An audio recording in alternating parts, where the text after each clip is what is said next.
Hello friends, welcome back to my YouTube channel Nasrin Padasalai. In today's video, we are going to study about satellite dichroism spectroscopy, and the target audience of this video is that CSIR NET are preparing aspirants DBT BED GATE exams. So I hope that DBT BED 2021, if you are going to apply this DBT BED JRF and if you don't know what is mean by DBT BED JRF examination, I have placed a video in my YouTube channel regarding this TBT with JRF examination. So if you didn't watch that video, please go and click watch the video. So coming to the today's video, we are going to see about CD spectroscopy, and in this video I don't be entering into theoretical point of the spectroscopical technique as it's not been needed for a biotechnology or a biology based student because it is purely a physical technique if you go into theory, but then we can go for application because CSIR exam they'll ask which particular spectroscopic technique is used for this particular application, like that only they'll ask. They won't ask the instrumentation part for this particular thing. So with no particular delay, let's get into the video.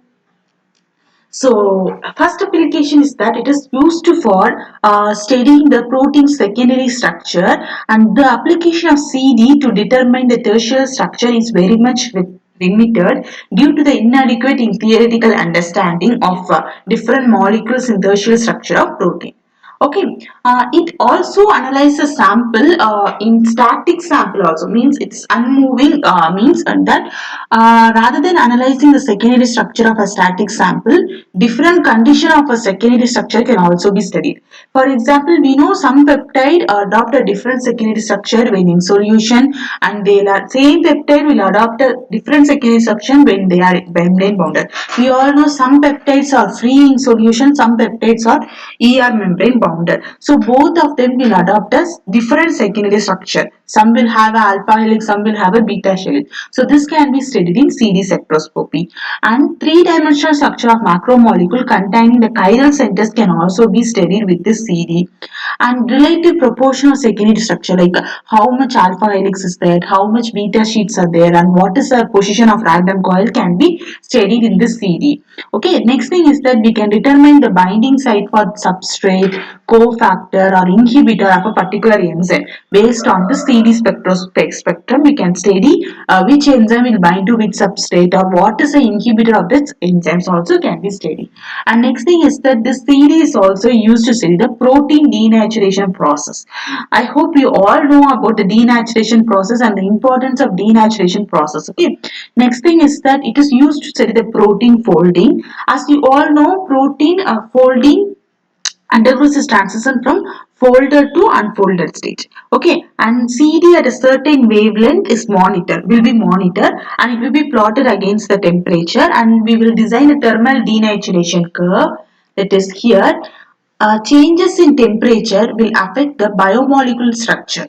Okay, and it also induces aggregation of the biomolecular structure. This is the reason for many kind of diseases. For example, your Alzheimer diseases where your amyloid fibers will form a coil-like structure and it will lead to Alzheimer's diseases. Okay, as well as influence or stability of your protein or efficacy of pharmaceutical. So these studies are used to monitor our protein folding and unfolding as well as the effect of solvent, pH, ligand on the thermal stability of the molecule. In order to study this and also for research development, R&D and in quality testing, the CD is used for thermal stability testing. Okay. So I hope this CD is used for protein folding. You understood what I mean to say. So protein will undergo a transition from folded to unfolded stage, and when they are traveling to folded to unfolded stage or when they are folding improperly in a diseased condition, this CD helps in determining the thing.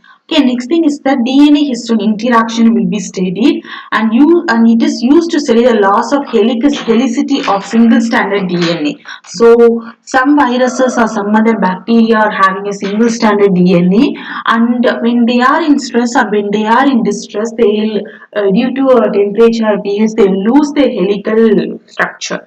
Will lead to denaturation. So this can be studied CD spectrum.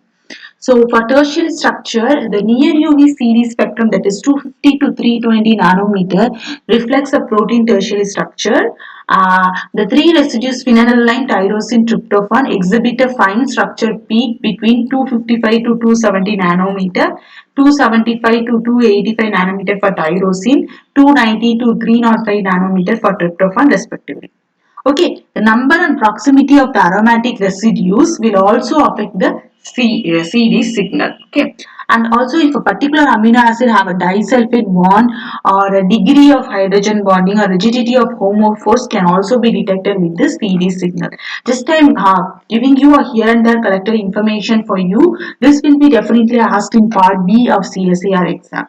The DNA structure. CD spectrum of DNA provides information about the secondary structure of the molecule, which is generally depend upon the stacking orientation of base pairs and etc.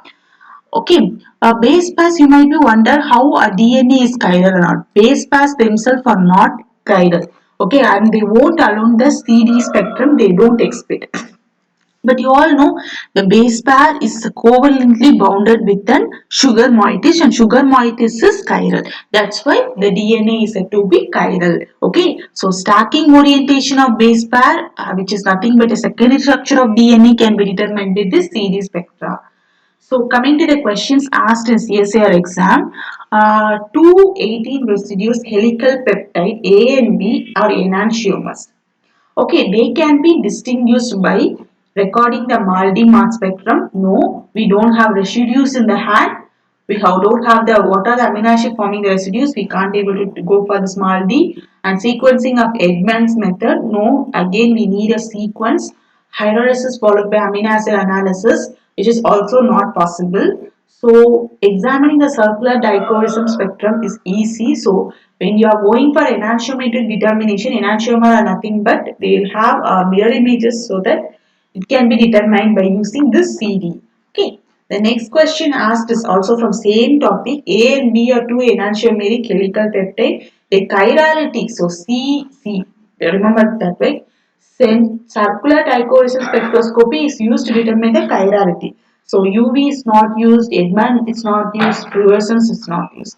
Only the CD is used for determining the helical peptide chirality.